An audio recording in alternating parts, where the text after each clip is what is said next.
ಮೈತ್ರಿ ಗಟ್ಟಿಯಾಗಿ ಉಳಿಯುತ್ತಾ ಅನ್ನೋ ಅಲ್ಲಿಗೆ ನಿಂತಿತ್ತು. ಅನುಮಾನಗಳು ಎಲ್ಲಾ ಕಡೆ ಇರುತ್ತಪ್ಪ. ಪ್ರದೀಪ್ ಅವರೇ, ಈಗ ವಿಶ್ವಾಸ ಇಲ್ಲ, ಈ ಮೈತ್ರಿ ಎಷ್ಟು ದಿನ ಗಟ್ಟಿಯಾಗಿರುತ್ತೆ ಇರೋದಿಲ್ಲ ಅಂತ ಹೇಳಿ. ಅಸ್ಥಿರತೆ ಅನ್ನೋದು ಕೇವಲ ಈ ಮೈತ್ರಿ ಪಾಳೆಯ ಸರ್ಕಾರ ಮಾಡಿದಾಗ ಮಾತ್ರ. ನಾನು ಕೇಳ್ತಾ ಇದ್ದೆ, ಒಂದು ಸಂಪುಟದಲ್ಲಿ ಒಬ್ಬ ಮಿನಿಸ್ಟರ್ನ ಕೆಳಗಿಳಿಸಿ ಇನ್ನೊಬ್ಬನ ಪಕ್ಕಕ್ಕೆ ಆಗ್ಲೂ ಕೂಡ ಬರುತ್ತಪ್ಪ ಅಸ್ಥಿರತೆ, ಆಗ್ಲೂ ಕೂಡ ಬರುತ್ತೆ, ವಾಗ್ಯುದ್ಧಗಳು ಪ್ರಾರಂಭ ಆಗುತ್ತೆ. ನಾನು ಖಂಡಿತ ಇಲ್ಲ ಅಂತ ಹೇಳಲ್ಲ, ಖಂಡಿತ ಅದೆಲ್ಲ ಸಮಸ್ಯೆಗಳು ಇದ್ದಿದ್ದೆ, ಇರೋದೇ ಇಲ್ಲ ಅಂತ ನಾನು ಯಾವುದೇ ಕಾರಣಕ್ಕೂ ಹೇಳಲ್ಲ. ಯಾವುದೇ ಸಂದರ್ಭದಲ್ಲೂ ಯಾವುದೇ ಆ ಥರ ಮುಂದಕ್ಕೆ ಆಗ್ಬೋದು, ಅದು ನಾನು ಈಗಲೇ ಪ್ರಿಡಿಕ್ಟ್ ಮಾಡೋಕ್ಕಾಗಲ್ಲ. ಆದರೆ ಯಾವ INDA ಮೈತ್ರಿಕೂಟ 1 ವರ್ಷಕ್ಕಿಂತ ಮೊದಲೇ ಮೈತ್ರಿಕೂಟವನ್ನು ರಚನೆ ಮಾಡಿಕೊಂಡು ಅದರ ನೇತೃತ್ವವನ್ನು ವಹಿಸಿದಂಥ ನಿತೀಶ್ ಕುಮಾರ್ನೇ ಉಳಿಸ್ಕೊಳಕ್ಕಾಗಲಿಲ್ಲ. ಅವರು ಯಾಕೆ ಉಳಿಸ್ಕೊಳಕ್ಕಾಗಲಿಲ್ಲ? ಜಸ್ಟ್ ಒಂದು ಕನ್ವೀನರ್ ಕೊಡೋಕ್ಕಾಗಲಿಲ್ಲ ಅಂತ ಅವರು ಇವ್ರ ಜೊತೆ ಬಿಟ್ಟೋದ್ರು. ಅಂತಂದರೆ ಅವರು ಈಗ ಮೋದಿಯವರ ನೇತೃತ್ವದ ಹಿಂದೆನೂ ಕೂಡ ಮೋದಿಯವರು ಲಾಸ್ಟ್ ಗೌರ್ಮೆಂಟ್ ಕೂಡ ಫುಲ್ ಮೆಜಾರಿಟಿ ಇದ್ದರೂ ಕೂಡ ಮೈತ್ರಿ ಪಕ್ಷಗಳನ್ನ ಜೊತೆಗೆ ಇಟ್ಕೊಂಡೇ ಸರ್ಕಾರವನ್ನು ಮಾಡೋದು. ಮಧ್ಯಪ್ರವೇಶ NDA ಇದರಲ್ಲಿ ಸಂಚಾಲಕರಾಗಿದ್ದವರು ನಿಮ್ಮ ನಿತೀಶ್ ಕುಮಾರ್ ಅವರು ಅದನ್ನೇ ಮೋದಿ ಅವರು ಪ್ರಧಾನಿ ಆಗ್ತಾರೆ ಅನ್ನೋ ಕಾರಣಕ್ಕಾಗಿ ಅವ್ರು ಬಿಟ್ಟೋದ್ರು. 14ರಲ್ಲಿ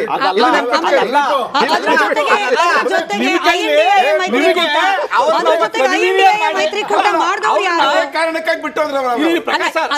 ಮೈತ್ರಿಕೂಟ ಯಾಕೆ ಬಿಟ್ರು ಅದನ್ನೂ ಸೇರಿಸಿ.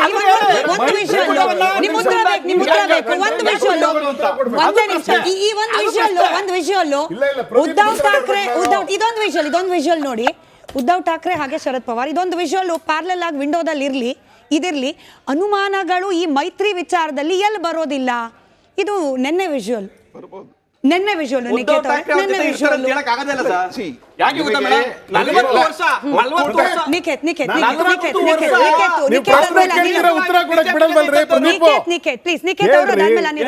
ಪ್ರದೀಪ್ ಆಗ್ಲೇ ಪ್ರಶ್ನೆ ಕೇಳಿದ್ದೇನು ಅಂದ್ರೆ, ಇಂಡಿಯಾ ಮೈತ್ರಿ ನಡಿ ಈಗ ಶುರು ಮಾಡೋಣ.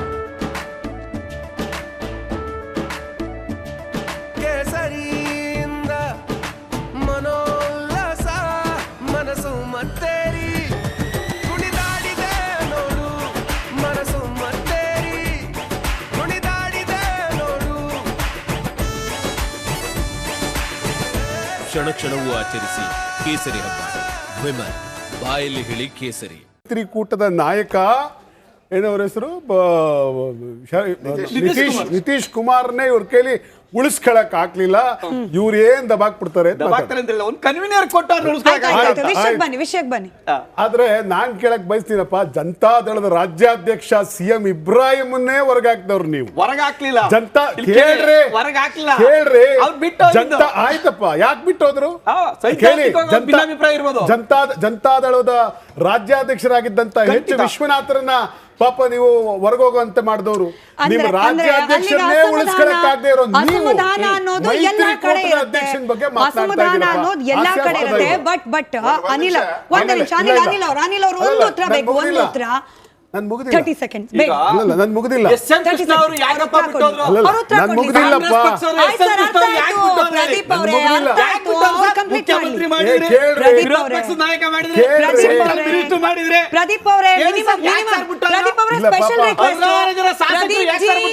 ಪ್ರದೀಪ್ ಜಿ ಸ್ಪೆಷಲ್ ರಿಕ್ವೆಸ್ಟ್, ಇನ್ನೊಂದು 2 ವರ್ಷ. ಒಂದ್ ನಿಮಿಷ ನಿಖೇತ್ ನಮ್ಮ ಹತ್ರ ಯಾವ ಐಟಿ ಇಲ್ಲ.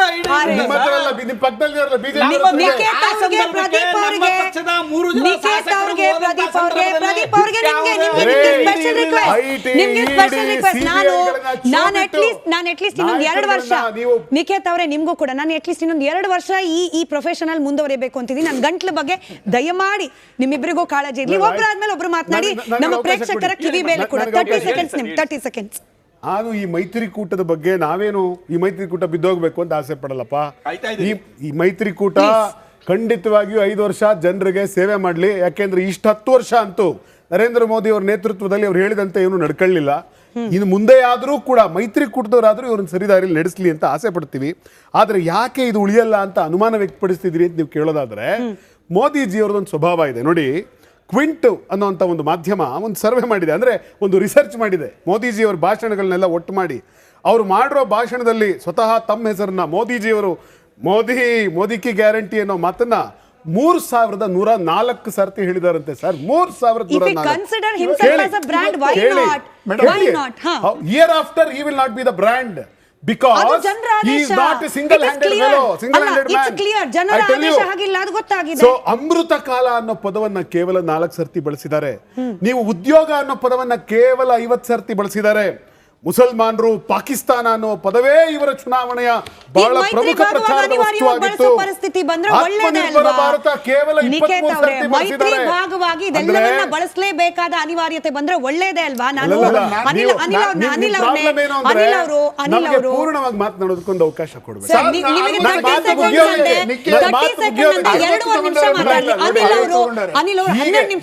ಸೆಲ್ಫ್ ಸೆಂಟರ್ಡ್ ಪಾಲಿಟಿಕ್ಸ್ ಮೋದಿಜಿ ಅವರಿಂದ ಸಾಧ್ಯ ಆಗೋದಿಲ್ಲ. ಅನಿಲ್ ಜಿ ಪ್ರಶ್ನೆ ನಂದು ಕೇಳಿಸ್ಕೊಂಡು ಉತ್ತರ ಕೊಟ್ಬಿಡಿ. ಫೇಲ್ಯೂರ್ ಯಾಕೆ ಅಂತ ಹೇಳಿ ವಿಶ್ಲೇಷಣೆ ಅಂದ್ರೆ, 15ಕ್ಕೂ ಹೆಚ್ಚು ಮಂದಿ ಸಿಟ್ಟಿಂಗ್ ಮಿನಿಸ್ಟರ್ಸ್ ಸೋತಿದ್ದಾರೆ. ನೀವು ರಾಮ ಮಂದಿರ ಅಂತ ಹೇಳಿ ಹೋದಲ್ಲಿ ಬಂದಲ್ಲಿ ಮಾತನಾಡ್ತಾ ಇದ್ದ ಅಯೋಧ್ಯೆಯಲ್ಲೇನೆ ಬಿಜೆಪಿ ಸೋತಿದೆ. ಇದನ್ನು ಕೂಡ ನೀವು ಸೋಲು ಅಂತ ಒಪ್ಕೊಳ್ದೆ ಹೋದ್ರೆ ಇನ್ಯಾವುದು ಸೋಲು ಹಾಗಾದ್ರೆ? ಮೇಡಮ್, 2 ವಿಷಯ. ಒಂದು, ಬಿಜೆಪಿಯ ಸೋಲನ್ನು ನಾವು ಜನರ ಆದೇಶ ತಲೆಬಾಗಿಸಿ ಅದನ್ನು ಒಪ್ಕೋಬೇಕು. ಅಷ್ಟು ನಾವು ನಾನು ಅವ್ರಿಗೆ ನಂಬರ್ ಹೇಳ್ತಾ ಇದ್ದರೆ ನಾನು ಆ ನಂಬರ್ ಒಪ್ಕೊಳ್ಬೇಕಲ್ವಾ? ನಮ್ಮ ನಂಬರು ಕಮ್ಮಿ ಆಗಿದೆ ಅಂತ ಒಪ್ಕೊಳ್ಬೇಕು. ಅದಕ್ಕೆ ಏನು ಮಾಡಬೇಕು ಅದನ್ನು ನಾವು ಮಾಡ್ತೀವಿ. ಆದರೆ ನಾವು ಹೇಳ್ತಾ ಇರೋದು, ಇವ್ರು ಏನೇನು ವಿಷಯಗಳನ್ನು ಹೇಳಿ ಈ ಪಾರ್ಟಿ ಹಿಂಗೆ ಮಾತಾಡಿತ್ತು, ಈ ಪಾರ್ಟಿ ಹಿಂಗೆ ಮಾತಾಡಿತ್ತು, ಈ ಪಾರ್ಟಿ ಹಿಂಗೆ ಮಾತಾಡಿತ್ತು ಅಂತ ಹೇಳಿದ್ರಲ್ಲ, ಅದನ್ನು ಜನರ ಮುಂದೆ ಹೇಳಿದ್ದೀವಿ. ನಾವು ಎಲೆಕ್ಷನ್ಗೆ ಹೋಗುವಾಗಲೇ ಭಾಷಣದಲ್ಲಿ ಹೇಳಿದ್ದೀವಿ, ನಾವು ಹಿಂಗೆ ಮಾಡ್ತೀವಿ, ನೀವು ನಮಗೆ ವೋಟ್ ಹಾಕಿದರೆ ಅದು TDPಗೆ ಹೋಗುತ್ತೆ, TDPಗೆ ವೋಟ್ ಹಾಕಿದರೆ ಅದು ನಮಗೆ ಬರುತ್ತೆ ಅಂತ ನಾವು ಹೇಳಿದ್ದೀವಿ. ಎಲ್ಲೋ ಚುನಾವಣೆ ಮುಗಿದ ಮೇಲೆ ಇದನ್ನೇನು ಮಾಡಿಲ್ಲ.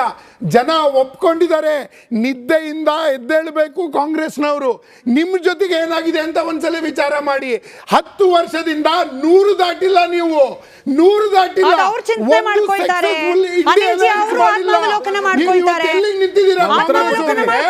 ನಮ್ಮ ಪದ ಬಳಕೆಯ ಮೇಲೆ ಮಾತ್ರ ನಿಂತ್ಕೊಂಡಿದ್ದೀರಾ. ಅನುಮಾನ ಇರೋದು UCC ಬಗ್ಗೆ ಮಾತನಾಡ್ತೀರಿ, ಸಾಧ್ಯವಾಗತ್ತಾ? ಮುಸಲ್ಮಾನರಿಗೆ ರಿಸರ್ವೇಶನ್ ನಾನು ಇರೋವರೆಗೂ ಕೊಡೋದಿಲ್ಲ ಅಂದ ಮೋದಿ ಅವರು ನಾಯ್ಡು ಅವರಿಗೆ ಹೇಗೆ ಕನ್ವಿನ್ಸ್ ಮಾಡ್ತಾರೆ? ಇದ್ರ ಬಗ್ಗೆ ಕಾಸ್ಟ್ ಸೆನ್ಸಸ್ ಬಗ್ಗೆ ರಾಹುಲ್ ಗಾಂಧಿ ಅವರು ಕಾಸ್ಟ್ ಸೆನ್ಸಸ್ ಮಾಡ್ತೀವಿ ಅಂದಿದ್ದಕ್ಕೆ ಹೋದಲ್ಲಿ ಬಂದಲ್ಲಿ ಹೀಯಾಳಿಸಿದ ಮೋದಿ ಅವರು ಈಗ ನಿತೀಶ್ ಕುಮಾರ್ ಅವರು ಮಾಡ್ಲೇಬೇಕು ಅಂದ್ರೆ ಏನ್ ಮಾಡ್ತಾರೆ? ಇದಲ್ವಾ ಮೈತ್ರಿ ಧರ್ಮದ ಆಕ್ಚುಯಲ್ ಲಿಟ್ಮಸ್ ಟೆಸ್ಟ್ ಆಗೋದು ಈ ರೀತಿ ಸಂದರ್ಭದಲ್ಲಿ. ಅದೇ ಇರೋದು ಅನುಮಾನ. ಪಾಸ್ ಆಗುತ್ತಾ ಮೈತ್ರಿ? ನೋಡಿ, ನಿನ್ನೆ ಚಿರಾಗ್ ಪಾಸ್ವಾನ್ ಅವರು ಮಾತು ಹೇಳ್ತಾ ಇದ್ರು. ಆ ಮಾತಲ್ಲಿ ತುಂಬಾ ಸ್ಪಷ್ಟವಾಗಿ ಮೋದಿಯವರು ಮಾತನಾಡಿದ ಮೊದಲನೇ ಅಂಶವೇ, ನಾನು ನಿಮ್ಮೆಲ್ಲರಿಂದ ನಿಮ್ಮ ಅನಿಸಿಕೆಗಳನ್ನು ಕೇಳಿಸ್ಕೊಳ್ಳಿಕ್ಕೆ ಬಯಸ್ತೀನಿ ಅಂತ ಹೇಳಿದ್ದಾರೆ. ಇದನ್ನು ಹೇಳಬಾರ್ದಾಗಿತ್ತು ಮೀಡಿಯಾದಲ್ಲಿ, ಅದು ನಾನು ಹೇಳಿದ್ದೀನಿ ಅಂತ ಹೇಳಿದ್ದಾರೆ. ಅಂದರೆ ತುಂಬ ಸ್ಪಷ್ಟವಾಗಿ ಸಬ್ಕಾ ವಿಶ್ವಾಸ್, ಎಲ್ಲರ ವಿಶ್ವಾಸವನ್ನು ತೆಗೆದುಕೊಂಡು ಇವ್ರು ಏನೇ ಕಿರ್ಚಾಡಿದ್ರು, ಏನೇ ಬೇಜಾರು ಮಾಡಿಕೊಂಡ್ರು, 10 ವರ್ಷ ಈ ದೇಶವನ್ನು ಯಾವ ರೀತಿಯಾಗಿ ಬಲಿಷ್ಠವಾದ ನಾಯಕ ನಡೆಸಿದಾನೋ ಅದೇ ರೀತಿಯಲ್ಲಿ ಅವರ ನೇತೃತ್ವದಲ್ಲೇ ಯಾವಾಗ JDU ಒಪ್ಕೊಂಡಿದೆ, TDP ಒಪ್ಕೊಂಡಿದೆ, ಇನ್ನು 16 ಪಕ್ಷಗಳು ಒಪ್ಕೊಂಡಿದೆ, ಇವ್ರಿಗೆ ಏನ್ರಿ ಪ್ರಾಬ್ಲಮ್ಮು? ಇವ್ರಿಗೇನು ಪ್ರಾಬ್ಲಮ್ಮು? ನಾವು ನಡೆಸ್ಕೊಂಡು ಹೋಗ್ತೀವಿ, ಅವರನ್ನು ವಿಶ್ವಾಸ ಜೊತೆಗೆ ತೆಗೆದುಕೊಂಡು ಹೋಗ್ತೀವಿ. ಈ ದೇಶದ ಒಳ್ಳೆಯದಕ್ಕೆ ಏನೇನು ಮಾಡಬೇಕು ಅವೆಲ್ಲವನ್ನ ಮಾಡ್ತೀವಿ ಮೇಡಮ್.